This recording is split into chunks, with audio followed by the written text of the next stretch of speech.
Hello दोस्तों, नमस्कार। फिर से स्वागत है आप सभी को मेरी न्यू ब्लॉग वीडियो में।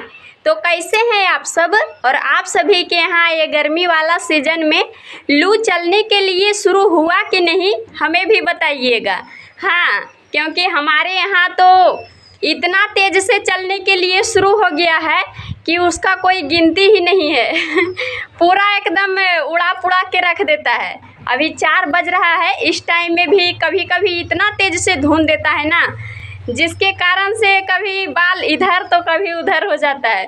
और उस टाइम में हमें वीडियो बनाने के लिए रुकना पड़ता है, क्योंकि आवाज़ जो है वो हवा में ही उड़ जाएगा, इसीलिए। तो जैसे कि मैं अपना तीसरा ब्लॉग में ये बताई थी दोस्तों कि हमें बचपन में ही इतना दुख क्यों झेलना पड़ा, तो इस चौथा ब्लॉग में ये बताने वाली हूँ कि जब हमारे घर में खाने के लिए अनाज नहीं रहता था ना, उस टाइम में हमारी मम्मी किस प्रकार से हम सभी को खाना भर पेट खिला करके और पालती थी। तो चलिए हमारे वीडियो में आप लोग बने रहिएगा, तो सुन लीजिएगा अच्छा से कि हमारे संघर्ष वाला कहानी क्या है, कैसा है। जब हमारे घर में घरेलू विवाद समाप्त हुआ था दोस्तों, तो उसके बाद तुरंत ही उस घर में बंटवारा भी हो गया था, जिसमें हमारे मम्मी पापा को अलग किया गया था और हमारे दादा दादी और चाचा चाची चारों एक साथ रहने लगे थे।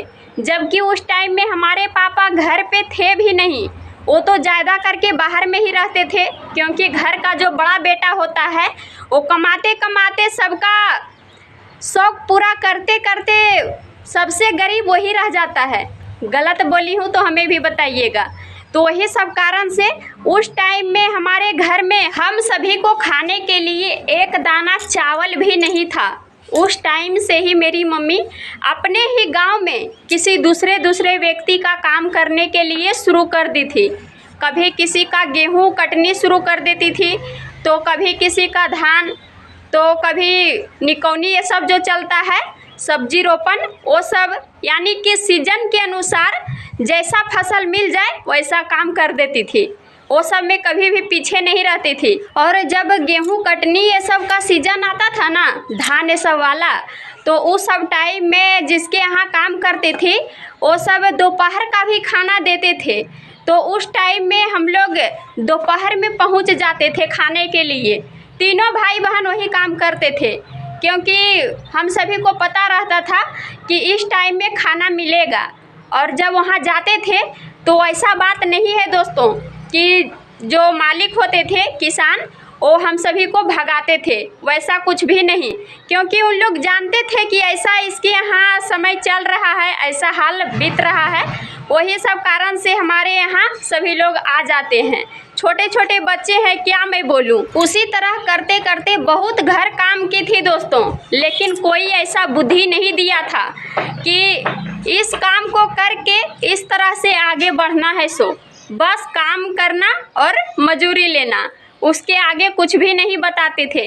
लेकिन एक घर वैसा मिला था जिसके यहाँ हमारी मम्मी काम करती थी और वो आगे बढ़ने के लिए बुद्धि भी देते थे कि ऐसन करो बड़की, वैसन करो तो अच्छा रह, तो इस तरह से करिया, उस प्रकार से बताते थे।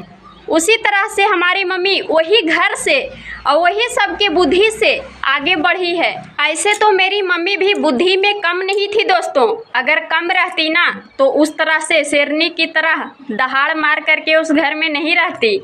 लेकिन कहा जाता है ना कि अगर 10 व्यक्ति कोई बात बता रहा है तो सब सही नहीं हो सकता है, लेकिन एक बात तो ज़रूर सही होगा।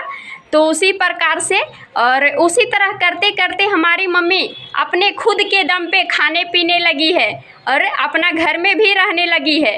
पहले तो हम लोग ज़्यादा करके उन्हीं के घर में रहते थे, जो हमारे मम्मी पापा को बुद्धि बताते थे, उन्हीं के यहाँ।